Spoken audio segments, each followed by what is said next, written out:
What if I told you that every single rejection you've ever faced, every no, every ghosted message, every job application that went into the void, wasn't a wound, but a weapon? Think about that for a second. What if the very thing we spend our entire lives trying to avoid, the sting of being turned down, the ache of being overlooked, that burning, sinking feeling of dismissal, what if it was never meant to break you, but to build you? Now, I know what you might be thinking. Here we go, another feel-good pep talk. But this isn't that. This is a challenge, a line in the sand. This is an invitation to completely rewire how you think about failure and rejection. Because rejection isn't your enemy. In fact, it might just be the greatest and most brutally honest teacher you will ever have. It's a mirror. It doesn't show you what's wrong with the world, it shows you what's going on inside of you. It exposes the fears you haven't faced, the old wounds you thought had healed but are still tender to the touch, and the invisible limits you've placed on yourself without even realizing it. But here's the twist, and this is where it gets really interesting. If you actually dare to look into that mirror, if you can stand the initial shock of what you see, you won't just find pain, you'll find power. You won't find weakness, you'll find the path to wholeness. Because at its core, their rejection isn't really about them, it's about you. This is what I call the alchemy of rejection. And your transformation? It starts right now. The legendary psychologist Carl Jung, a man who wasn't afraid to dive into the deepest, darkest corners of the human mind, had a name for this process. He called it shadow work. Now, shadow work sounds intense, maybe even a little scary, but it's actually a very simple concept. Your shadow is everything about yourself that you've pushed away or refused to look at. It's the collection of all the things you'd rather not admit about yourself. It's your insecurities, your secret fears, the envy you feel but pretend you don't, the parts of you that feel needy or weak. It's not necessarily evil, it's just buried. It's the stuff you've shoved down into the basement of your psyche, hoping no one, especially you, ever finds it. And here's the raw truth that no one ever tells you. Rejection is one of the most powerful tools for bringing that shadow into the light. Every time someone rejects you, whether it's in your career, your love life, or your creative pursuits, they are not actually rejecting the you that you present to the world. They are completely unknowingly holding up a flashlight to a part of your shadow. They are poking at a wound you have yet to heal, a fear you have yet to face. And that is why it hurts so much. Let's get real for a moment. Why does a simple no feel like a physical blow? Why does it shake you to your core and leave you feeling small, exposed, and vulnerable? The answer isn't in the rejection itself. The answer is in what it awakens within you. When that person you're interested in says they're not looking for a relationship, they aren't just closing a door, they are holding up that mirror. And what you see staring back, that's the real battle. Maybe you see the reflection of a deep-seated fear that you're unlovable. When a potential employer says you're not the right fit, the rejection isn't just about a job. It drags out that nagging voice in the back of your head that whispers, "See, you're not good enough. You're an imposter." The rejection is just the trigger. The explosion is the buried insecurity it ignites. It forces you to face the truth you've been avoiding about yourself.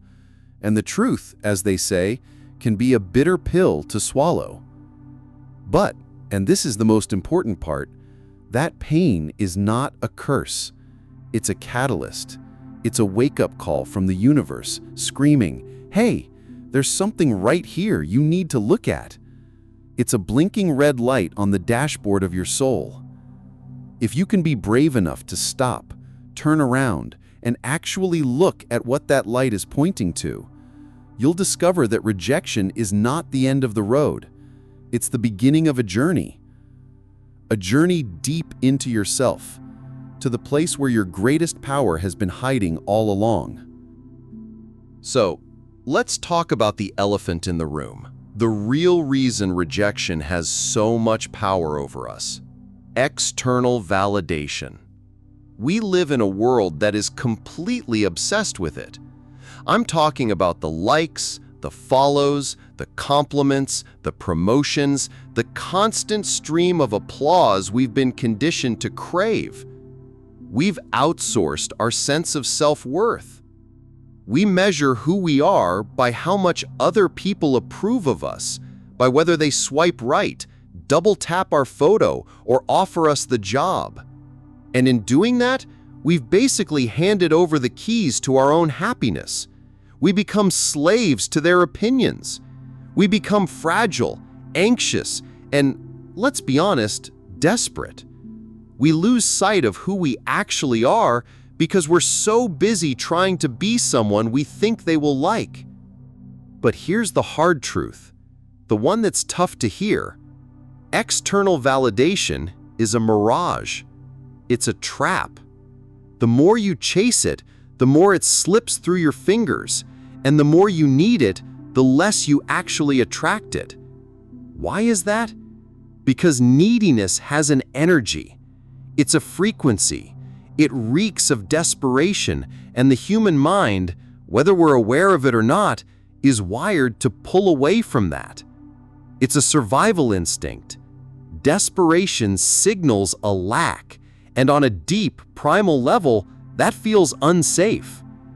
It doesn't matter how good your intentions are, how talented you are, or how sincere you are.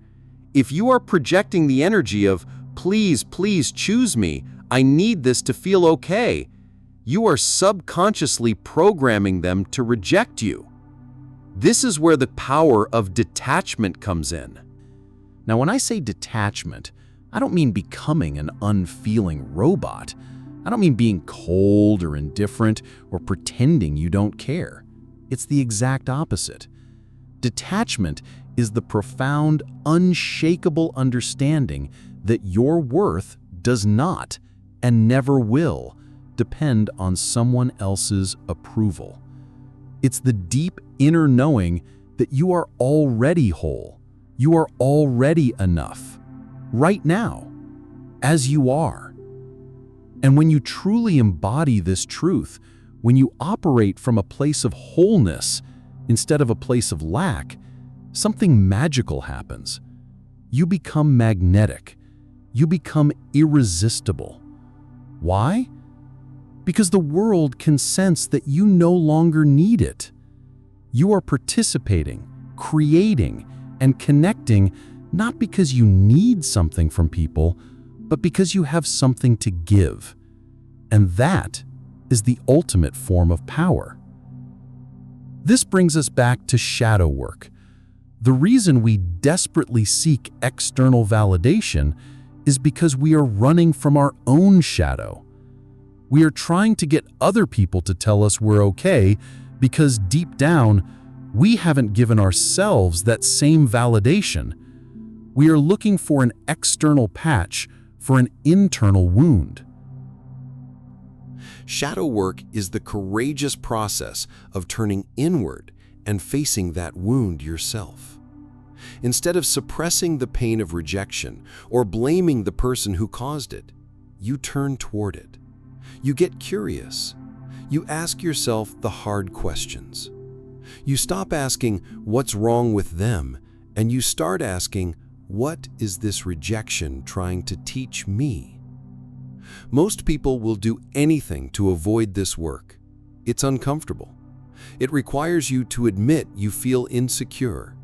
It requires you to look at painful memories, maybe from childhood, and acknowledge your own perceived failures. But avoiding your shadow doesn't make it go away. It just gives it more power. It causes it to leak out sideways in the form of self-sabotage, chronic low self-esteem, and that desperate, gnawing need for someone else to tell you you're worthy.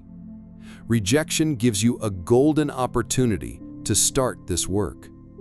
Each and every time you feel that sting of being turned away, instead of drowning in self-pity or firing off an angry text, I want you to try something different. Take a breath, step back, and ask, what specific belief about myself is this rejection reinforcing right now? Is it the belief that I'm not smart enough, not attractive enough, not interesting enough? Where did I first learn to believe that about myself? And finally, what pattern might I be repeating in my life that keeps attracting this same kind of experience? This is where the real work happens, because every rejection is a gift in disguise. It's a breadcrumb trail leading you directly to the part of yourself that is crying out for healing. If you're repeatedly getting rejected in your romantic life, maybe that's a signpost pointing you to explore your attachment wounds or your fear of intimacy. If you keep getting overlooked for promotions at work, maybe it's a glaring invitation from the universe to finally confront your self-doubt or the fear you have of truly stepping up and asserting your worth. Once you begin to do this work, once you start to welcome and integrate these shadow parts of yourself, rejection completely loses its power over you. Instead of seeing it as a personal attack, a final judgment on your value, you start to recognize it for what it is, a mirror. It's just data. It's a reflection showing you exactly where you need to grow. The moment you stop seeing rejection as an enemy and start seeing it as an invitation for self-discovery, you take back all of your power. And this leads to the ultimate superpower, the power of authenticity. So many people spend their entire lives exhausted, trying to be someone they're not. They put on masks, they bite their tongue, they dial down their personality, all because they are terrified that if they showed the world who they really are, they would be rejected. But here's the biggest irony of all. The opposite is true. True, unapologetic authenticity is magnetic. When you do the shadow work, when you stop running from your insecurities and start owning every part of yourself, the good, the bad, the weird, something remarkable happens. You no longer need to wear a mask. You no longer seek validation from people who wouldn't get you anyway. And because of that, you start attracting people, opportunities, and experiences that resonate with your authentic self. You gain a profound sense of inner peace and confidence that no amount of external praise could ever give you. This is the great paradox of attraction. The less you chase it, the more it flows to you. When you no longer need anyone else's approval to feel whole, you become one of the most powerful people in any room you walk into. So, if rejection is a mirror, it's also your greatest teacher. And every single rejection carries a lesson, a key to unlock a deeper level of self-awareness. The only question is whether you're going to use that key or just keep running from the door it opens. Here's what rejection teaches you. First, emotional resilience. The more you face rejection and learn from it, the stronger you become. It's like a muscle. The first time you get a no, it can feel devastating. The 100th time, it's just feedback. The greatest leaders, artists, and innovators in history have resumes filled with more rejections than successes. They weren't immune to it. They just learned how to use it. Second, true self-worth.